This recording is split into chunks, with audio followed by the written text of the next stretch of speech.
Hi, and welcome to Journeys in Faith with Ann DeSantis here on the Ann DeSantis YouTube channel and on Facebook. I have the Journeys in Faith Facebook page too, so please like and subscribe. So, as I've talked to all of you before, that over this academic year of 2026, that what I've been doing instead of the normal interview program for Journeys in Faith is that I'm focusing on a chapter with each program. And Journeys in Faith is on 2 times a month. It's on the first and third Friday of every month at 8:30 p.m. Eastern Time. So I'm focusing on my book, Living Affability, which was published last year on Amazon. And it's based on the work that I did for my dissertation, which was finished in October of 2024. I got my doctorate from Pontifex University, and the topic of the dissertation was the virtue of affability or friendliness and its relevance in modern evangelization. And the reason that I picked that topic was that I personally felt, and through my own prayer and research that I did through a lot of church teachings, saints, and other sources, that this is something that's very important to those efforts that we try to make to reach people who are away from their faith. And we all know them.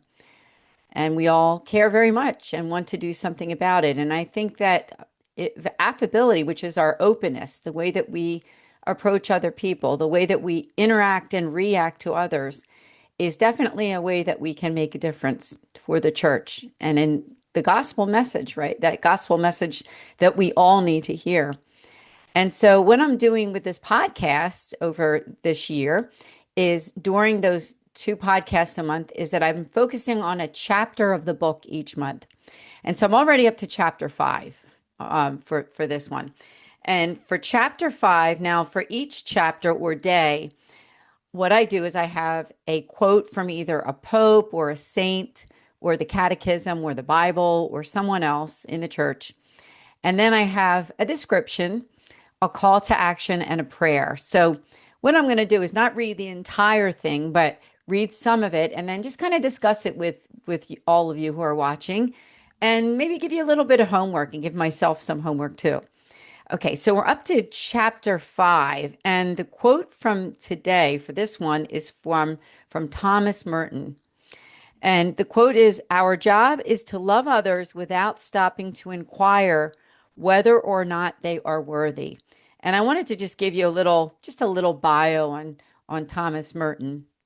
Is that he was born in 1915, died in 1968, and he was the author of the very famous book, I believe it was published in the late 1940s, called The Seven Stony Mountains. And he was a American Trappist monk, a writer, and a poet, known for his writings in contemplative prayer and monastic life. I really do like the writings of Thomas Merton and even some of his quotes. And just to read a little bit of what I wrote in this chapter for today is that Thomas Merton, the renowned Catholic monk and spiritual writer of the 20th century, reminds us that none of us are truly worthy of God's love, yet he loves us unconditionally. In turn, we are called to extend that same love to others without hesitation or judgment. And then I go on to say that in today's world, people are often measured by their power, popularity, or what they can offer us, which could be called the 3 Ps, which would be, I forgot to mention the third one there. So it's power, popularity, and also pleasure. The mindset contradicts our Christian faith, which calls us to love beyond social labels or personal benefit. And I refer to that quite often in my own writing, is those 3 Ps: power, pleasure, and popularity. I think in our culture, sometimes even from a very young age, when kids are real little and in school, and when we graduate from high school and into college, there does seem to be some kind of an emphasis on those 3 things. People worry about whether their child is going to be liked by others, whether they'll be popular, have some friends to hang out with, and then power too. And a lot of that includes having money and resources. And in and of themselves, none of those things are truly intrinsically evil, right? It's not horrible or a terrible thing to want to have connection with others, right? Popularity, to want to be known and loved and have people that you can talk to, hang out with, connect with, whether it be school, work, or church.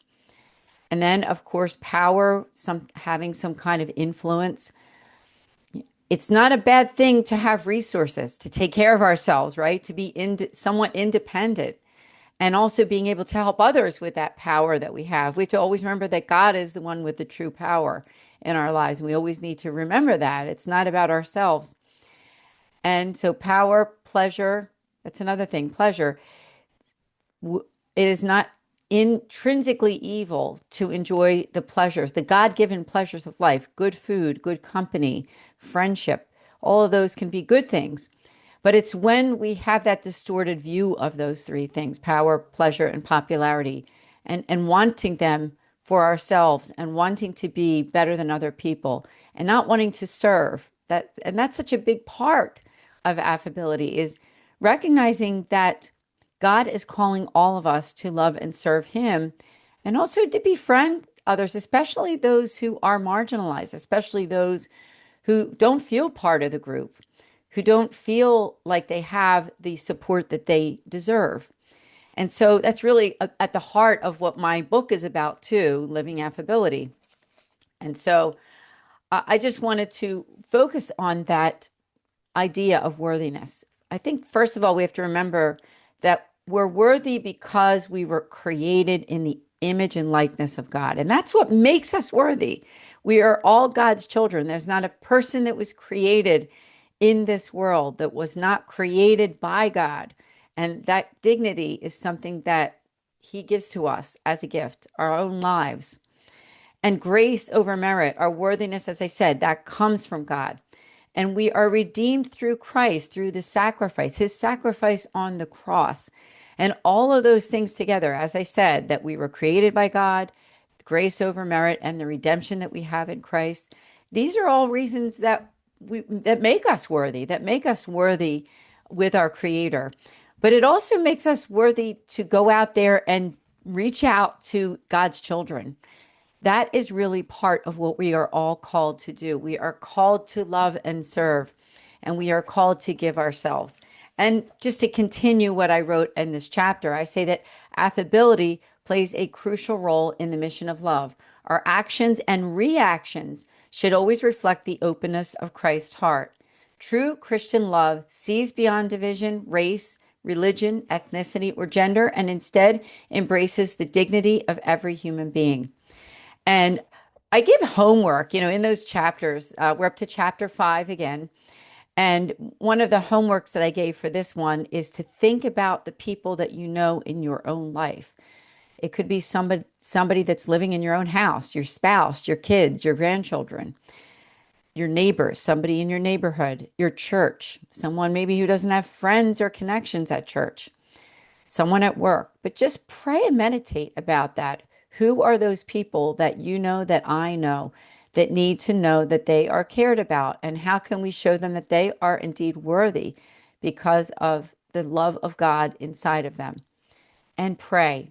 That is one of the most important, if not the most important thing that we can do as Christians and as Catholics and as people of good faith, is to pray for others, pray for their needs, pray for the suffering that goes on all around us, not just in our own communities, but throughout the entire world.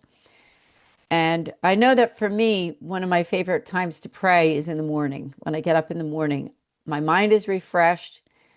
I try not to rush it, and it helps me to get off to a very good start in my day. Now, of course, all of us, including myself, I need to remember to continue my prayers throughout the day. So not just in the morning, but taking the time to say little prayers. If I'm busy during the day, it could just be a simple prayer, a 10-second prayer, and to include my family as much as I can in those prayers, especially the evening prayers, I think are very important, or those night prayers. And the next thing that we can do is just making it a habit. When I say make it a habit, I'm talking about reaching out to other people and the prayer that I just mentioned too. So they're kind of our homework until the next podcast. And I want to give you, excuse me a second here, just my microphone just dropped there for a second. I'll give you a little bit of an idea of what we're going to be discussing for our next chapter. So we'll be on day 6, chapter 6, and this one will be on how our words matter. And the quote is going to come from St. Teresa of Calcutta, one of my favorites. So please do join me. Again, this podcast is the first and third Friday of every month. You can watch them all of my podcasts though on demand. And I have a lot of podcasts from the past, as a lot of you know, interviews, wonderful interviews that I've done with great people of faith, authors, speakers, people who are doing great things to help to make the world a better place. Please do subscribe to this channel. And take a look at my books too, if you would. Go to the Ann DeSantis YouTube channel, and there's an Ann's book page. I'd love you to check that out and see some of the new books that I have written. One of them has just been published. So just check out that page, and I will see you next time here on Journeys in Faith with Ann DeSantis. God bless.